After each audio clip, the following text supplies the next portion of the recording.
Okay, we are on. I'm just going to do a little introductory. My name is Carlton Cartwright, and I'm the Executive Director for the Children's Coalition Incorporated. We're here this morning at the Veterans Affairs Medical Center interviewing, sir, what is your name? Ramon DeSantiago. Okay. And Ramon and I are the only ones attending the interview. Perfect. Good. And let's see. Ramon, what is your birthday? 14 July 1963. And your current address? It's 235 Leland Lane, Green Acres, Florida. Okay. Zip code 33463. Mm-hmm. And what branch of the service were you in? U.S. Army. Mm-hmm. Okay. All right. And when did you serve? It begins in June 2nd, 1981. And I just retired December 2nd, 2013. Okay. Good. Congratulations. Thank you. Okay. Okay. Let's see. Where did you serve? I started in Fort Sill, Oklahoma. Mm-hmm. Took basic training there as an artilleryman. Once I complete that, went to Fort Hood, Texas. From Fort Hood, Texas, I went to Germany. I came back to Fort Hood, Texas. Fort Hood, Texas, I leave Fort Hood, went back to Germany, and then I leave the Army and went into the National Guard to Puerto Rico. Puerto Rico, I served with the Customs as a drug interdiction attached to them. Then from there, I moved to Florida, and I was on the inactive reserve for a couple years. And then in 2003, rejoined the Army as a reserve and served as a drill sergeant from 2005 to present time. Okay. Then went to Iraq in 2007, deployed to Iraq. Okay.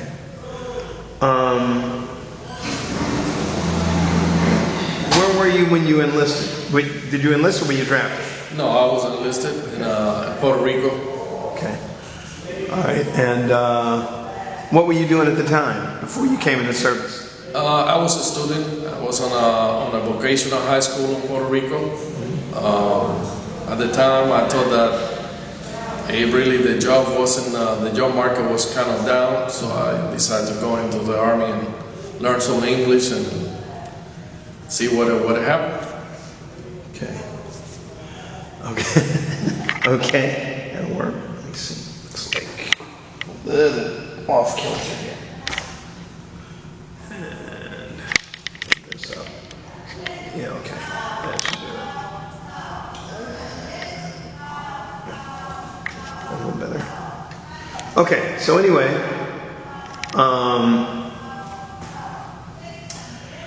where did you go enter into the service?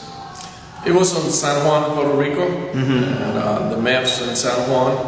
I actually joined in Mayagüez, Puerto Rico.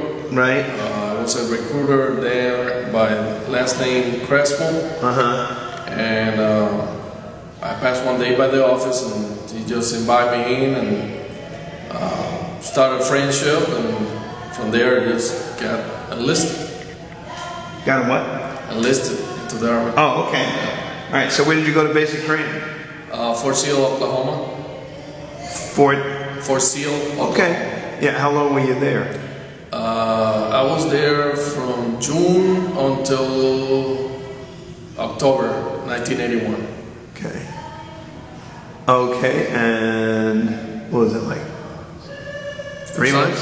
Yeah, 4 months? 3 months? 4 months. Okay. Tell me about basic training. What do you remember about it? How are the instructors? How was the food? At that time, the instructions were hands-on, so I remember at that time we run with boots. You take your shirt off, fold it, put it on front of you, put the hat on top of the uniform, and then start running. That's how we used to do PT on those days. Run the 2 miles, come back, put your uniform back on, put your hat on, and continue with the day. What about you said your instructors were hands-on. What did you mean by that? what I mean that at that time, if a correction was going to be made, he was hands-on on it. You know, he grab you and put you on the right place, and basically was grab you and put you on the position that you're supposed to be in, and go from there. Okay. Okay. All right. So you were in October. After that, you went to tech school, or did you go to tech school? What was your job? Well, I was artillery man, and the way that they did it was a 1-unit station training. So I finished basic training, and the next day I started my artillery training. At the same place, Fort Sill? Yeah. How long was that training? That was 12 weeks, I think. 12 weeks. And what did that entail? That entailed from driving training, teach you how to drive the tracks, anything from laying the gun all the way to shooting the gun. They teach you everything that entails being an artillery man. Communications, first aid, all that stuff that went into it. And when you got out of there, pretty much you got a basic understanding of what artillery was. Okay, so where did you go when you got out of tech school? What was your next duty base? My next duty was Fort Hood, Texas. I was on... Did you go home first, on leave?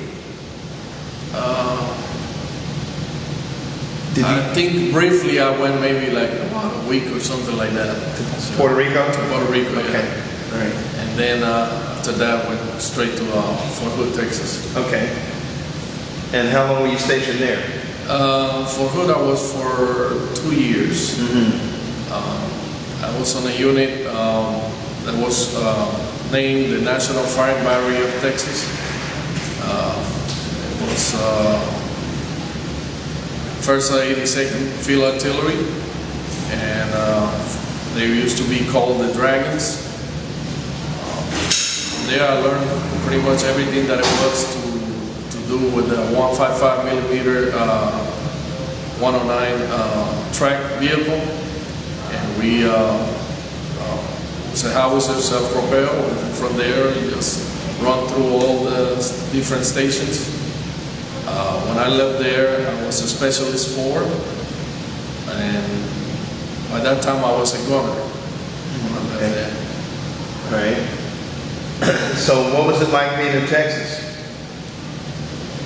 The first time it was kind of hot. Then when December came, for some reason, was the first time that they got snow in like about 10 years. So it was experience coming from the hot weather, never seen snow, all that, and being on that cold. To this day, I don't like cold. So, no use for that, huh? No, Okay. How was the food? The food was pretty good. Actually, we had one of the best mess halls in the area, and at that time they won a couple of awards for the mess hall. Oh, really? So in that area, we was good. We was fortunate to have good food at that time. Now, when we was on the field, it was a different story. At that time, we still had the sea rations, where you use the P-38 and open your cans, and depending what you got, that's what you eat. That was it, huh? Yeah. I happened to get one time I got a World War II ration, and nobody paid attention on the thing. And it came out. It was funny because it came out with 2 cigarettes on the sea ration. Okay. So of course I don't need it. Right. I look at the date. I said, oh, I don't need this. It was funny, Right. At that time they encourage you to or give you cigarettes, Yeah. I got you. Okay. So, you were stationed there for 2 years, right? 2 years. So where did you go after that? Any memorable experiences while you were there? Yes. Yeah. Actually, I did my first drum proofing in Texas. which it is, they throw you in the pool with your uniform, and you got to take your pants off and make a knot and put it around your neck and do a flotation device. I don't swim, so to me that was a terrorizing experience, you know. Okay. But after that, you know, I kind of like grew up with it and I knew what to do.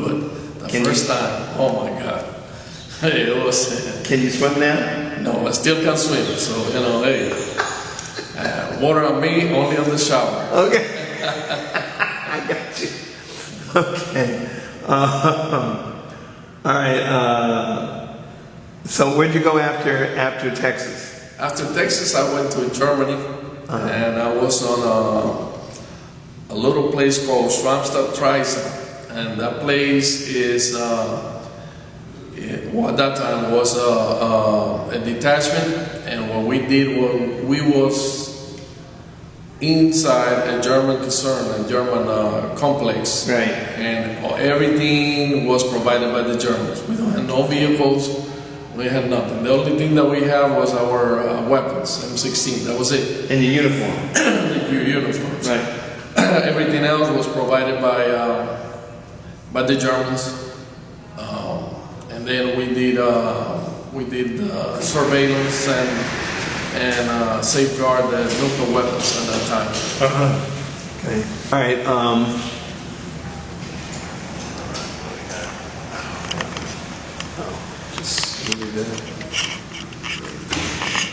Let's see. There we go. Okay. So, at any rate, how did you get along with the German? What was it? Military? Mm-hmm. Okay. And how was it? What was the relationship like? Well, the first. What large city were you near? Frankfurt, Berlin. We was close to Fulda. We was actually between Fulda and Gießen. Okay. There were the major areas right there, where American concerns were there. All our support, basically American support, we went to Gießen. Was there a mess hall, or how did you eat? Yeah, we had a mess hall that everything was provided for us. We had our own cooks, was American cooks, and it was pretty good. I mean, we did our tour of duty. The first 3 months was real hard. Right. Because, well, let's back up a little bit. Okay. When I got to Germany, they lost my bags. So I was on dress greens. Mind you, I'm coming from Texas, so I got short sleeve under my jacket. Right. I got there December 23rd, if I'm not mistaken. Everybody was on leave. Very few people working. So we got there. They put me on the train. They said, "Okay, you're in charge of these 4 other people. Make sure that they get off in the right place." And at that time, I barely speak English because I was just learning. Right. And they put me in charge of these guys, and on a place I don't know, on a train that I don't have a clue. What was your rank? You outranked everybody? Yeah, that was the reason. I was a specialist. Everybody else was the privates. Right. So, but I managed to get everybody to the right destination. Mine was the farthest one, and I think I traveled on the train maybe 4 hours. When I got to the place, the guy picked me up, no bags. So I spent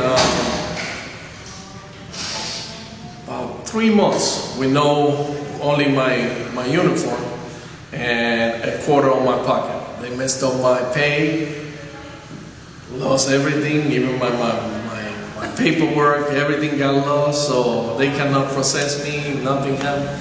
So the first time, finally after like about 2 weeks, he said, "Oh, listen, I can give you any job because you're on dress greens. You cannot work with that, and plus it's cold outside. You can be, out there." What he said?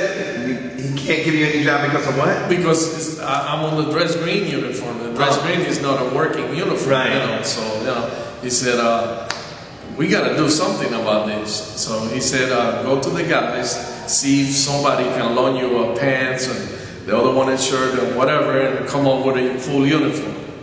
So I did that. So a couple of the guys gave me some shirts. Of course, the shirts got their name. So one day I was Jackson, the next day I was Taylor, the next day I was Rodriguez or whatever, you know. So the first time, for the first half a year, he don't know my name.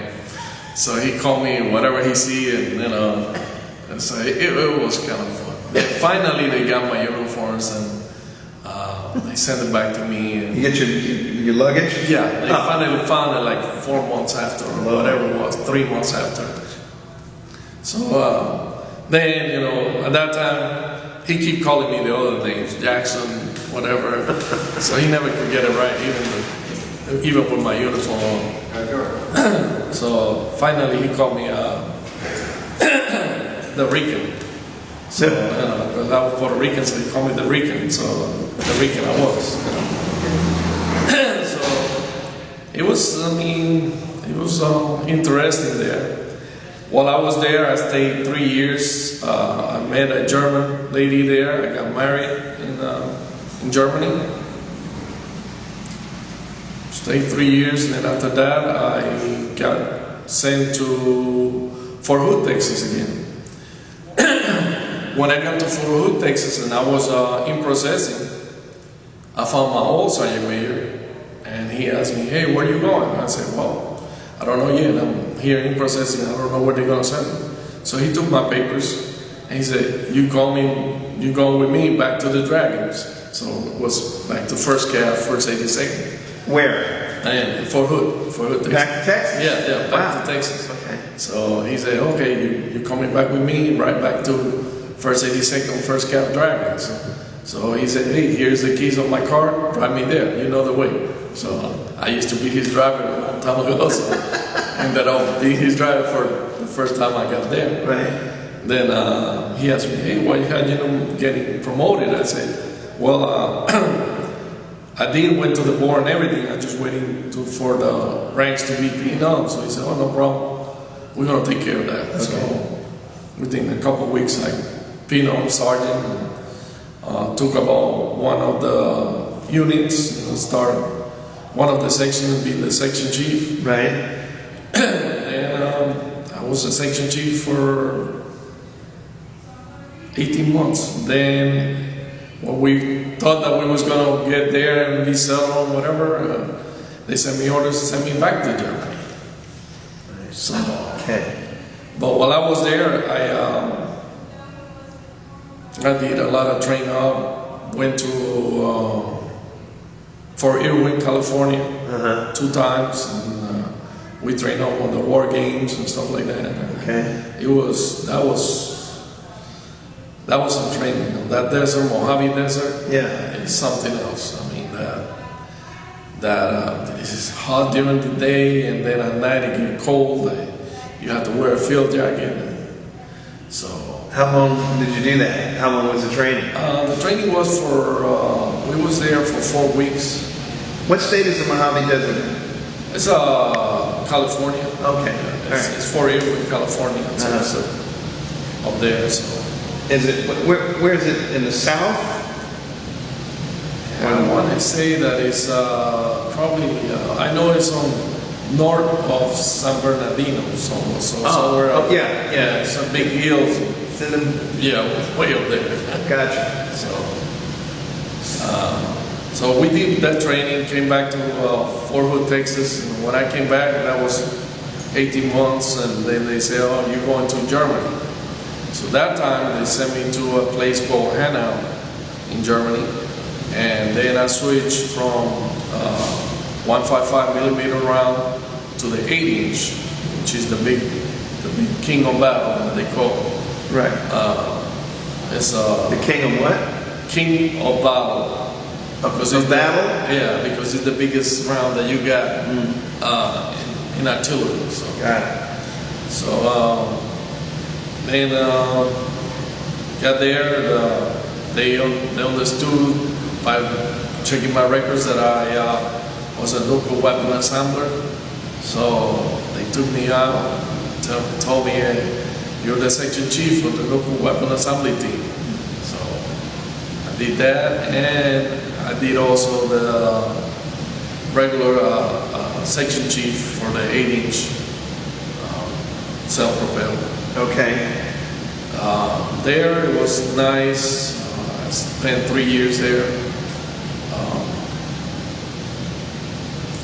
Went to Grafenbeer like, I don't know, maybe 20 times in 3 years. Spent a lot of time in Grafenbeer. From there, basically, the time passed, 3 years went away. Right. I want to re-enlist. My dream when I came in the Army was to be a pilot, Yeah. a helicopter pilot. So I said, well, now is the time. I know enough English. I got my base pretty good. I'm E6 at this time, so I'm pretty good. I met all the requirements Right. to be a helicopter pilot at Right. that time. So I went the day of the enlistment. I went up there, all speed shine, my uniform starched, everything good. And the recruiter tell me, you cannot release for that. You had a bar for enlistment. I said, how you mean a bar for enlistment? What are you talking about? So Right. he said, well, let me see why you cannot release, you know. So I said, well, the only thing that you can release is to go as a drill sergeant. And your commander already approved you for this. He recommended you to be a drill sergeant. And I said, well, I don't know nothing about this. So,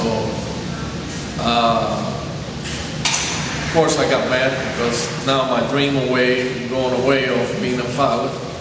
So I said, well, listen, it's not gonna happen. So I called Puerto Rico, get with the National Guard. I said, hey, listen, do you got an opening position? They said, yeah. Give me the paragraph number and line number. And then what I did was I released to go on the National Guard.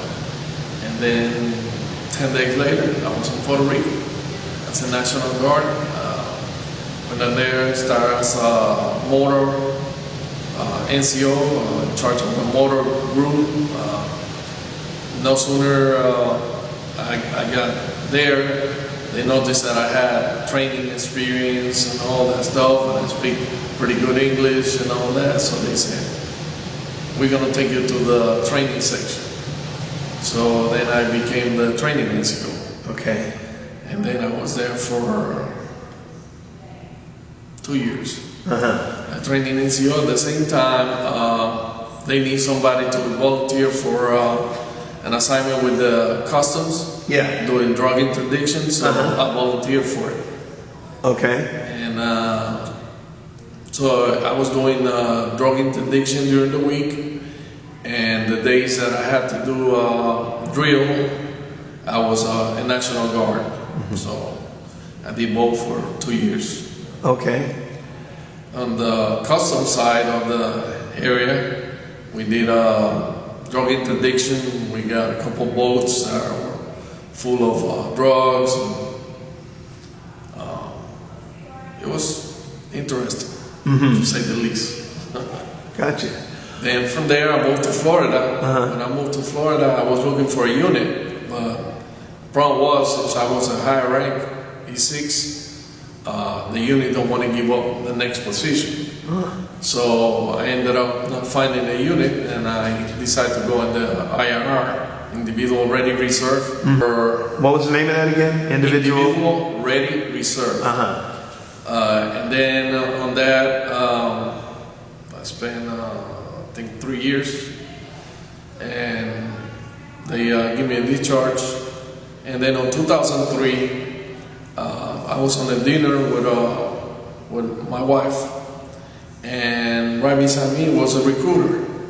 And at the time, I don't know that he was a recruiter, but throughout the dinner, we started talking.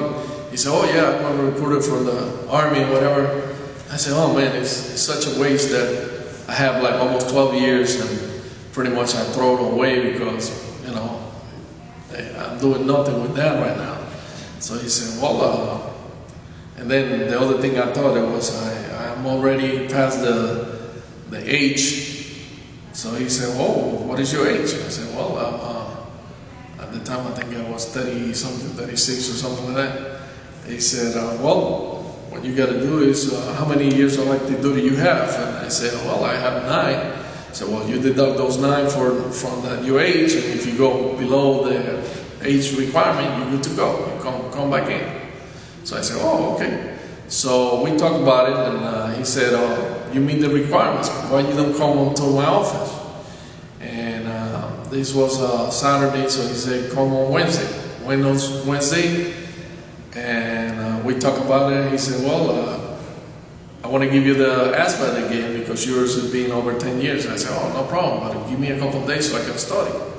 So I did went and studied for the ASVAB and took the test on Monday. Mm-hmm. When I took the test, I qualified real high with pretty much everything above 111. So he said, man, you can get anything you want now. So they offered me a lot of medical stuff and all that. And I said, listen, what I need right now is something that I can get my rank fast because I lost some time here and I want to get back into it. And he said, well, the only option that you get for that is they're going to open a drill sergeant unit. And here I am 10 years later. And I'm like, oh my God, this just must be destiny. I must gotta go drill sergeant. That's it. So I said, listen, what I gotta do? He said, well, you don't gotta do nothing right now. We're just gonna go and go through your medical and make sure that you're okay, and then we release you and go from there. And I said, okay, well, let's go with it. So I went, released, and they took me to Perrine, right here in Florida. Yeah. And they told me, here's the unit. When I got there, nobody knew about the unit because it was brand new. So it just so happened there was a sergeant major there, and we was asking him where the unit was. And he answered, well, the unit is not here yet because I'm the sergeant major for it. So we're gonna start next week. So I got with him, I got the stuff, I told him, listen, I've been out of the Army now for about 10 years. I don't have no uniforms, I don't have nothing, I'm just here. Right. So I went to my garage and I started looking around, found one of my old uniforms. I mean, this thing was like unserviceable, but at least I had something that kind of like looked like a soldier. Right. So I put it on, I went down there, and I figured that they probably gonna send me to get some new uniforms or whatever. Yeah. Well, I went to work after that, and I went to, this was in January 15, somewhere in that time frame. Then the next month, which is February, they called me up about the first week of February 3rd or something like that. Yeah. And I said, hey, listen, you have to come to St. Petersburg, and we gotta process you and whatever, and you gotta come in here. So I said, oh, okay, no problem. So I got down there, and I figured that it was part of my in-processing, because the unit was based on down there. And come to find out that when I got there, I was mobilized. So I got there, and at that time I don't have no ID card yet and nothing. So the guy said, well, where's your ID card? I said, listen, I don't have none. This time I'm just in processing. So they sent me from there, from St. Petersburg to Tampa to get the ID card. Come back for my ID card. Then they did all the paperwork, give me orders, and told me I had to report that Saturday to Fort Jackson, South Carolina. Mm-hmm. So I came back from St. Petersburg, told my wife about it, and took off to meet the deadline, which was Saturday, right, to be at Fort Jackson. I got down there, and it was a reserve, and it was a Saturday. Nobody know nothing about it. I slept right in front of the building because I don't know nobody. I don't have no point of contact, nothing. So On Sunday, one of the soldiers came by, passing by, picked up something, and then he gave me the phone number from one of the first sergeants, so I can contact him and whatever. Right. I contact him. He said, "Well, right now we don't have the bulletin and nothing prepared. Come and stay on my house." And then on Monday we figured out what to do. Right. So I stayed with him for that day. And from there, I was 9 months there. I went to the drill science school while I was there. And during the combatives, I got my shoulder hurt. So while I was doing the last PT test, the physical training test, I missed the score for one push-up. So the drill sergeant that was in charge to keep counting 46, 46, 46, 46. 2 minutes were up and I did not pass. I need 47. So the last day when I was about to march in graduation, they pulled me out and say, "You cannot graduate if you don't meet the standards." I was devastated. And I was, kind of like mad about it, but couldn't do nothing about it. So went back to the unit, keep on training with the rest of the guys. The guys say, "Hey, don't worry about it. We know that you're a good NCO, whatever."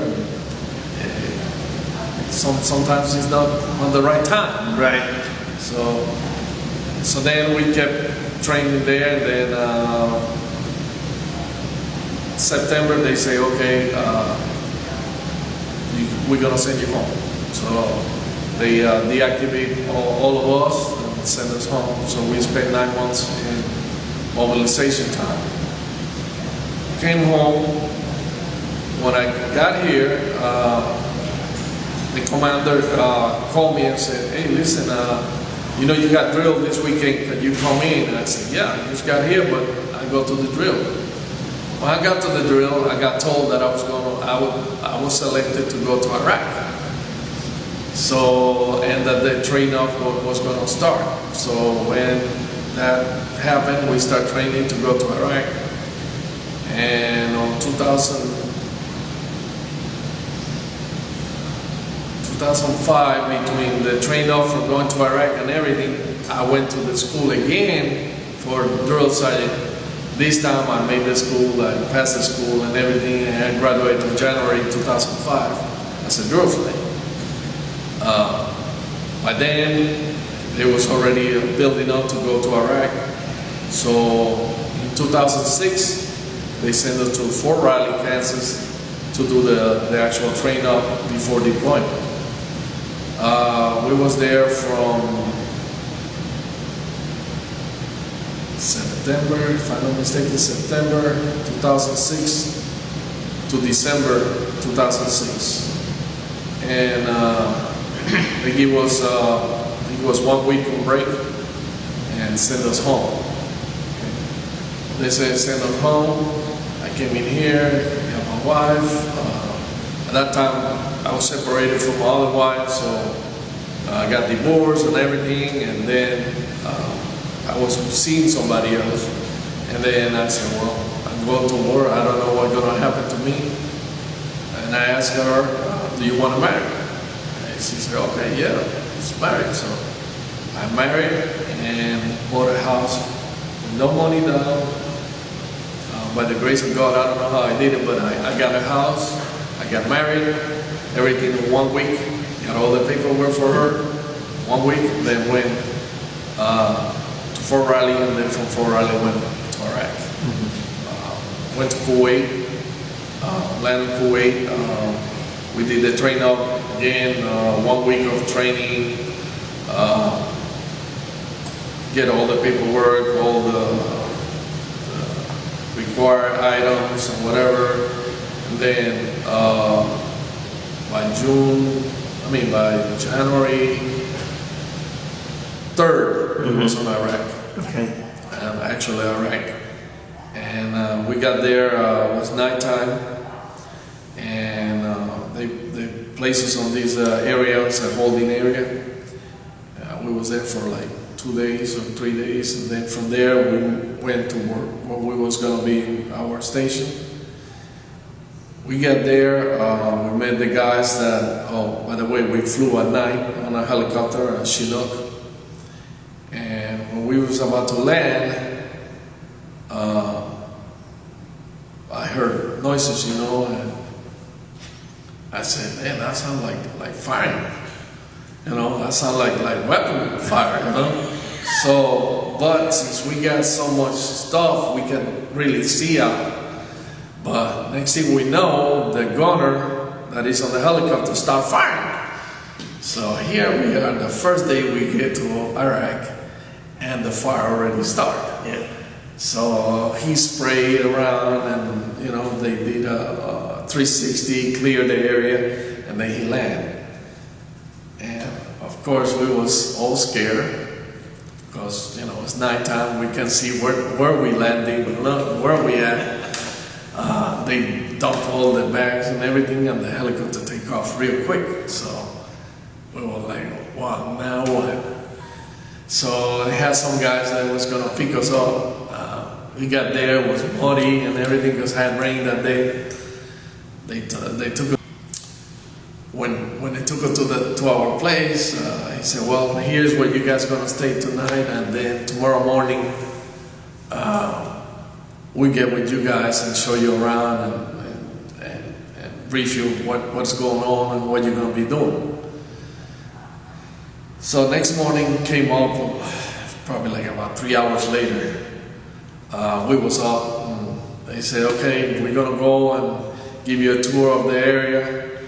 Went to the mess hall, they teach you where the mess hall was, shows where the vehicle were parked, where the maintenance area was, and all that inside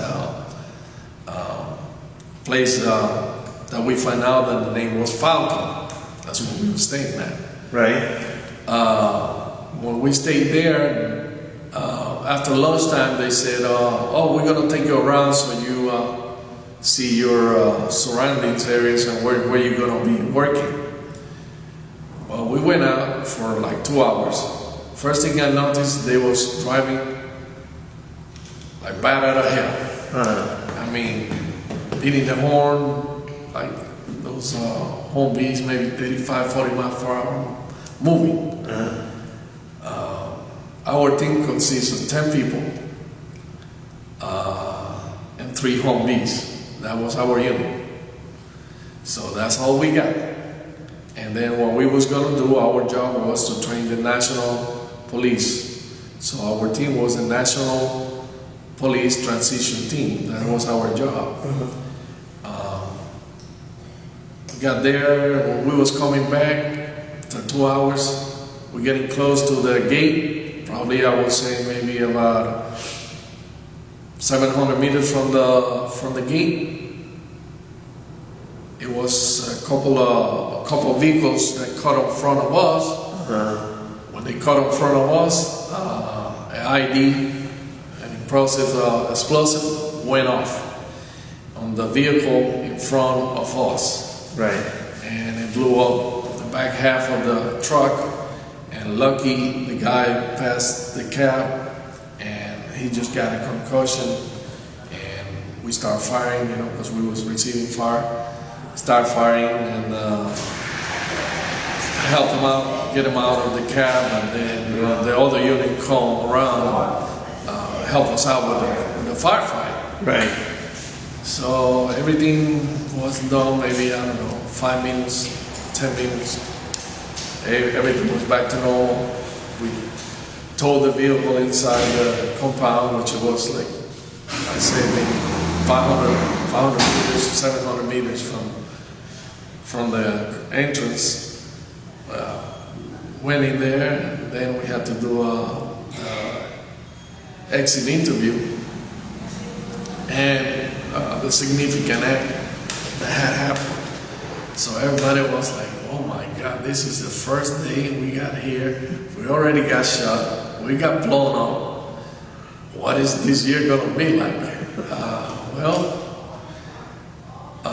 To cut the story kind of short, during that year I got blown up 3 times.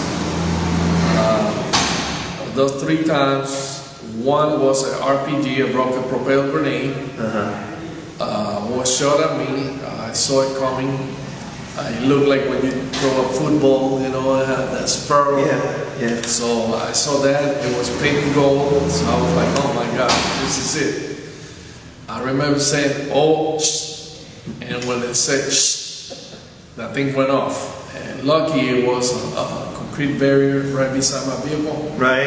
In the last second, it dropped like maybe about 3 inches and it hit the concrete barrier. If not, I won't be here. A lot of the concrete went, hit me on the chest, the face. Still has a little bit of concrete on my face, which so often I shave. Pieces of glass and concrete come out. So that was, it was around September by then when I got this one. So I was kind of like hurt, you know, my bruise on the ribs. Right. My back was hurting and everything. So got inside and the medic that was with us checked me out. He said, well, you know, have nothing major, just contusions and you're gonna have a hell of a headache, he told me, because I hit you on the head, but you're gonna be okay. He hears to, I think it was Motrin or something. Here's to Motrin, drink your water, you know, and try to lay down and relax for a little bit. So that passed. 2 days later, I was on the. By then, we was back on the area where we were staying. At that time, we changed, and it was called Rostamaya. Right. So Rostamaya, they had the alert system set up. And what it did was it got this alarm that it go off if a motor was coming or anything was flying too, and it go incoming.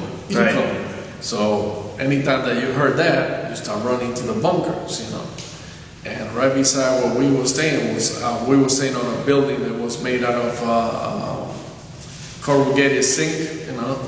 And so those corrugated plates basically was just that and a little bit of drywall.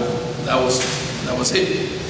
So when we heard the alarm would start going off, I opened the door, step out on the hallway. When I opened the door and step out on the hallway, took maybe one step, the motor went off. The motor hit the corner of the building. Maybe it was about maybe 7 feet from where I was. Right. And the actual glass on the enclosed area kind of like pushed me, and I hit the back wall, which was a drywall, and it kind of like it did like on the cartoons, you know how they do your silhouette, and crush you there. And that's basically what it did to me. Hit my head and my back, shoulders, and my roommate, we used to call him Shrek, and they used to call me Donkey and Shrek. And he picked me up and rode with me to the bunker. I was kind of like days out. He thought I'd pass out, and he was about to give me mouth to mouth because he could feel my breathing. Right. And right at that moment when he was with his mouth close to me, I woke up. I said, what are you trying to do, kiss me? So, you know, oh man, and he hugged me, you know, we've been together for a long time, so he hugged me and said, hey, I'm glad that you're okay, because I thought you was a gunner for a second there, you know. And so, you know, from being hurt the 2 days prior, I was really hurting then. So, went to the doctors, you know, because there was no cuts. They just basically said, oh, you're gonna be okay, and drink these Motrins or whatever, painkillers, you know. Right. And that was it. So we stayed that day, and then the next day we went into the missions again. In December, while we was training the Iraqis, I got another motor that I landed right in front of the vehicle. That one lift off the vehicle up, and you know, of course, I lose my balance, my grip, went back, hit my head back again, went forward, hit my shoulder, my chest area with a 50, and of course, a couple months prior, I've been hurt again. Right. So through all that affected my back. When I got back from Iraq, I was pretty bad on my back. I still hurt, but now I'm a little bit more tolerant of the pain at that time. So when I came back from Iraq, they asked me if I wanted to train the soldiers going to Iraq and Afghanistan. And I told them, yeah, because really I need also treatment for my back and my feet and everything else that is hurting. So I got down there and they sent me to Fort Riley, not Fort Riley, for Bragg. Sent me to Fort Bragg, North Carolina. When I went there, they asked me, the first thing they asked me, and the commander, the captain, say, what experience you have and whatever. I said, well, I got experience with the heavy weapons, 50, machine guns, M16, pistol, pretty much every weapon that we have, I can teach. He said, oh, I see you're a drill sergeant too. I said, yeah, I'm a drill sergeant too, so I can put that skills to work for you. He said, well, at the time I was already E7, so sergeant first class. He said, well, we need a platoon sergeant. We're gonna make you a platoon sergeant, and you take this platoon here, and we're gonna make you the heavy weapon platoon, which consists of the 50 and all the other weapons, Mark 19, grenade launchers, and all of those. So I grabbed the guys and I started training them. It was a mixture of National Guard, Reserve, and I think I have maybe 3 active duty guys. And then we went into a heavy training for probably like 2 weeks. And then after that, the soldiers started coming in. I was there for 16 months, I think. 16 months, I trained over 15,000 people, 15,000 soldiers between Marines, Air Force, I think I have maybe 10 Navy, but most of them was Marine Corps and Army. I trained from private all the way to general. So the generals come and they had to qualify, just like a regular guy had to qualify. So they came, qualified around the range. One of the generals was so impressed with the way that we run the stuff that called us to the side and give us some coins, for excellence. Right. So it was nice, And then after that, I came back here to Florida. Came back to Florida and I started going back to the unit to do drill sergeant work. In Fort Benning. In Fort Benning, we train basic training. Then I got promoted to first sergeant, so then they gave me a unit of drill sergeants, same battalion, and just basically went from being an instructor to being the leader of the instructors. And I was there until a couple Sundays ago.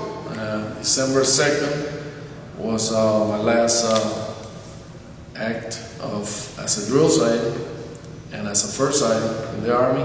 And December 8th, they did a retirement ceremony for me. Congratulations. Okay, you didn't have any problem while you were in the service staying in touch with your family, did you? Not really. When I was in Iraq, I took my personal phone with me, and since we was a special detachment or a special unit, we had certain benefits that the other normal soldiers don't have. We had satellite phones with us. and we had, like I had my regular ATT phone, which work international, Right. and a couple of times that phone saved us because it was the only means of communication between us and the headquarters. Really? So the radios don't want to work at that time, due to the location where you are. Sometimes they don't want to work right. So it's like Iraq has some areas that is like lead zones. Yeah. So the phone was savior. Gotcha. But I have my computer with me too, so I talk with my wife on the computer. So communication, no, it wasn't an issue while I was in the Army. Okay. Obviously, you withstood a lot of pressure and stress from time to time. Oh yeah. Generally, you also had all the supplies you needed, right? What was it? All the supplies that you needed? Was there ever a time when you didn't have the supplies you needed? It was a couple times that we could do with better supplies. Like I said, it was sometimes we could have a little bit more of better equipment. Because when we got there, like the Humvees don't have no protection, so we don't have no armored Humvees. When we got to Iraq, then about 2 months later, they up armor it and everything. Then it was better feeling. They did an upgrade? Yeah, they did the upgrade, but when we got there, it was a regular Humvee. Right. When you went on leave, where'd you go? When I came back Did you just go home or what? Well, what I did was I landed here in Fort Lauderdale, and my wife was waiting for me right there on the airport, and then from there we took the next plane available and went to Puerto Rico. I took my leave in July, and actually the way that worked out was I ended up landing in Puerto Rico on July 14th, which is my birthday. Okay. So when I arrived to Mayagüez, my hometown, my brother said, which was to pick me up on the airport, beyond to me, my wife and them, they had get on cahoots, to say it like that, and they had make a party for me. I wasn't aware of it, so I was just glad that I was out of Iraq and things wasn't blowing up around me. So I was just glad to be out there. Gotcha. I got there and they had a reception for me, and everybody was hiding on the rooms. The lights were out, so when they turned the lights, everybody came out of the rooms. All my brothers, sisters, and family. They did a reception for me. It was great. It was a nice feeling. Okay. What did you do when you got? Okay. Well, you just retired when? December 8th. Did you use your GI Bill for anything? Yes. For me, yes. For your house? No, not yet. I'm about to use it. I'm looking at some houses now. I used my GI Bill on the education side. Okay. When I came back in, like I said, I was pretty hurt, so I barely can move and stuff like that. So I talked with one of the counselors, and he told me we have a program. It's called rehabilitation, and you can get some education if you want to go to college. I said, well, listen, I want to do that, but be mindful that my head is not the same. You know, I'm getting problems with the memory and all that. And they say, well, they can work out with you. Right. So I started a program in ITT Tech, computer and electronics, which was what I've been doing in the past. And it was a 2-year program, so I finished in 2 years. Okay. Graduated with an associate degree in computer and electronic engineering. Oh, congratulations. You maintain any close friendships after the service? Yes, I do. Pretty much. Everybody that I know call me, and in fact, during Christmas I receive maybe 45 Merry Christmas text messages. Right. So I keep in touch, and the guys still call me for any information regarding classes, NCOERs, any deal of that. They still call me and try to pick my brains. Gotcha. How'd you get along with your peers and your officers? No problem with them. I always have a good relationship with my officers and my peers. Still, to me, they're like brothers. Most of the guys I've known for a period over maybe 5 years or more. So they become to be part of the family.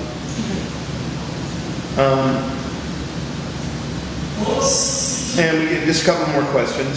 By the way, have you joined any veterans organizations? No, not really. Okay. All right. Not yet. All right. Did your military experience influence your thinking about war or about the military in general? Yes. I don't take everything for granted anymore. Right. One of the things.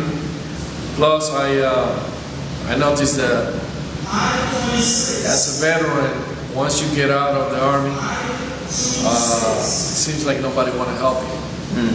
That's my perception when I came in. I was like lost. Nobody give me guidance, what to do, how to get the services that you need. Right. Until I got here, and I met a guy that I found out later on. He was a sergeant major, Miguel Gonzalez. He working here on the 9th floor of the veterans, and he was the one that helped me out. Okay. With what to do, how to get there, how to get more help. And, he was very instrumental in where I am right now and how I'm feeling better. You work here at the VA? No. Okay. But I spend enough time in here between therapy and rehab and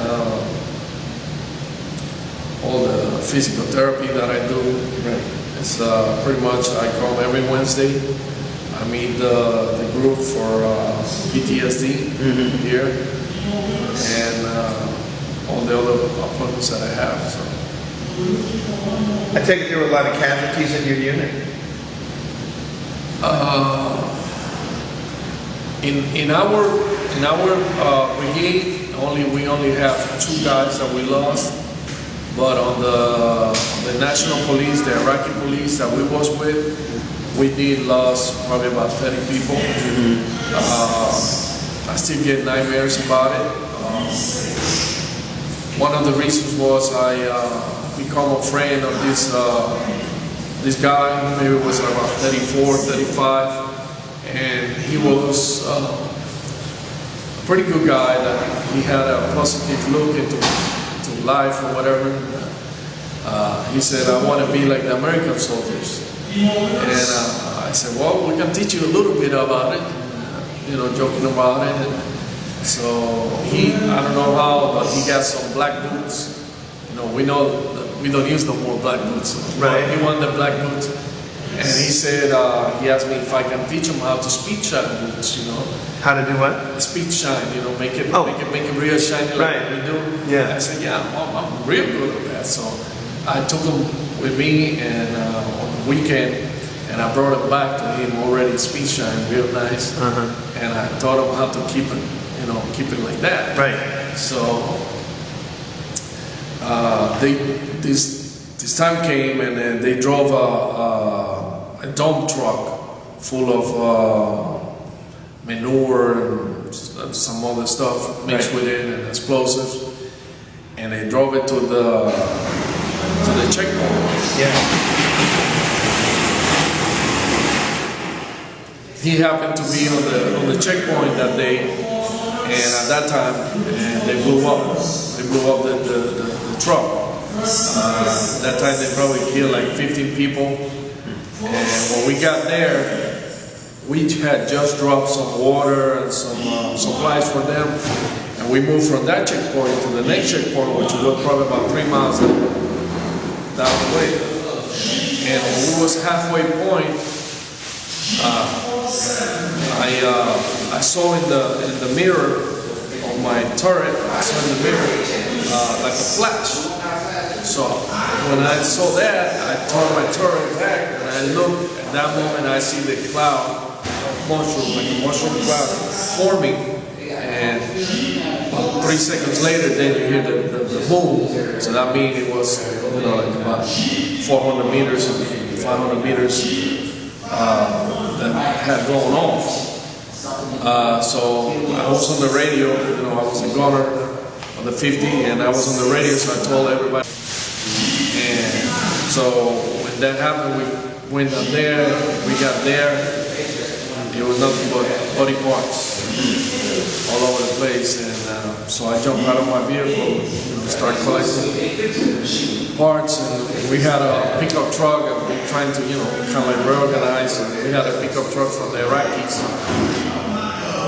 and the first piece that I picked up was a leg, and when I grabbed it like that real quick, I noticed the boot, was a black boot speed shine of the guy. From pretty much the waist down was just one leg, and that affected me. From there, throw it on the back of the pickup truck and went and start collecting more. But just the thought of that guy was one of the closest one that was to us, because he speaks good English and lessons like that. So I still got nightmares on that. I got you. And last question. How did your service and experiences affect your life overall? Well, I am more watchful of what I do. I don't trust people that easy. I'm very mindful of what my surroundings are. My kids, I'm very strict with them, what to do, what not to do. And it taught me a lot. Like I said, I've been 33 years in, so all I know pretty much of my life is military. So now that I'm retired, it's kind of hard. It's a hard adjustment to the civilian life. Right. So, right. I'm trying to manage, but it's hard. All right, I want to thank you for your service. Thanks for taking the time to give me this interview. You're welcome. Okay, and good luck and carry on.